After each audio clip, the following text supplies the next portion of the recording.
Hi again.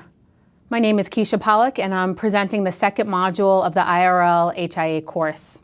We're going to talk for a few minutes about one of those core values of health impact assessment, and that's equity. I'm sure you are all familiar with the concept of equity and what it is, and I'm just going to briefly spend a few minutes talking about equity and how it relates to health impact assessment. So I wanted to just begin with the definition. I know there are a lot of words, on this slide, but I wanted to make sure we're all on the same page. So when we think about equity, we're talking about just inclusion in a society in which a broad range of resources and opportunities are provided for all people to participate and flourish. And when we think about equity, one of the goals is to create conditions that allow all people to reach their full potential, and eliminating differences or inequities on the basis of race, ethnicity, income, etc. When I teach about equity in my class on HIA, I always stress that equity is not the same as equality.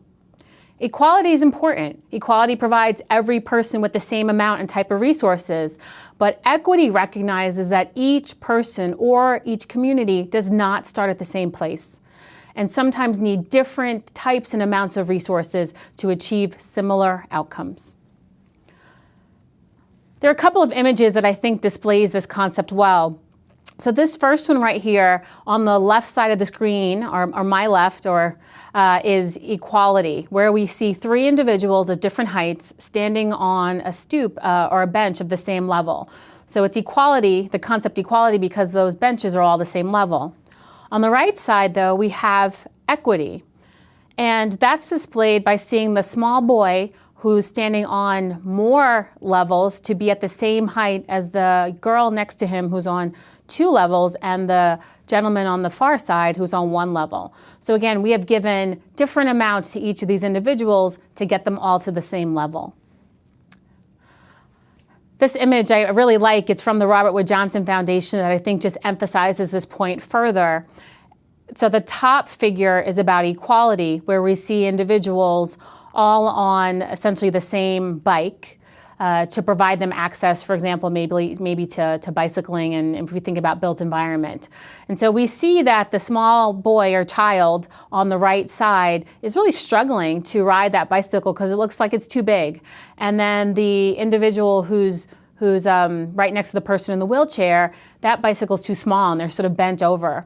And then the person in the wheelchair can't ride that bicycle at all. So ultimately, we've achieved equality by giving everybody the same bike, but it doesn't achieve the goal. The figure on the bottom really describes illustrates equity well. So we see the person in the wheelchair riding a bicycle that's for somebody who's in a wheelchair. The person next to him is now on a larger bike to best fit where that person is. The woman is again on a bicycle that fits her size, and then the child is on a bicycle for his size. So again, we're talking about equity, giving every person what they need to get them all to the same level. So thinking about health impact assessment, you might be saying, well, how can HIA promote equity? There have been a number of documents written about this, and the reference is at the bottom of the slide, but let me highlight just a few ways that HIAs can promote equity. First is HIAs provide a unifying framework around health and well-being. So when we think about this concept, we know that HIAs are promoting, magnifying or bolstering good health and minimizing harmful health and well-being. And so we think everybody's coming around the table together around these concepts, and we are seeing a way of thinking about it in a comprehensive way that brings people together.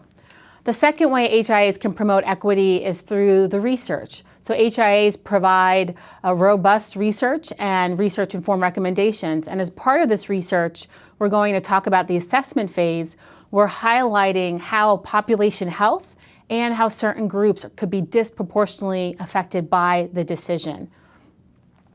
A third way HIAs can promote equity is by supporting community leadership and participation in the decision-making process. In the last module, I mentioned that democracy is one of those core values of HIA. So as we think about engaging stakeholders, we can promote community leadership and their participation in the decision-making process through HIA. And finally, as I mentioned in the last module, HIA has helped to foster accountability. And ultimately, when we think about equity and equity being about power, I think we can hold our decision makers accountable for the recommendations that are coming out of health impact assessments. The professional society I mentioned in the last module, SOFIA, has an equity working group, and they came up with some equity metrics that you can use for HIA practice. And these metrics are organized into 4 equity-related outcomes. So the first set of metrics focus on asking whether or not the HIA process and products themselves focus on equity. And there are a number of measures that you can apply or hold up against a particular HIA. The second is that the HIA process can help to build the capacity and ability of the communities facing health inequities to engage in future HIAs and in decision-making more generally. So this speaks to whether or not the HIA has really engaged the community, has helped to build their capacity to understand the HIA process and to conduct future HIAs and to be part of decision-making. The third set of metrics are around asking whether or not the HIA resulted in a shift in power benefiting communities facing inequities. So again, if equity is about power and thinking about shifting that power, the HIAs can help do that. And there are a number of examples in HIA practice where we've seen that shift in power. And finally, the last set of metrics ask about whether or not the HIA contributed to changes that reduce those health inequities and inequities in the social and environmental determinants of health. And if you look at these equity metrics, you'll see that according to how they're numbered on this slide, number 3 and number 4 can result from successfully achieving outcomes in numbers 1 and 2. So that's the end of the second module around equity and HIA. And I hope that we're all on the same page as we prepare to shift to talk about each of the HIA steps. Thank you.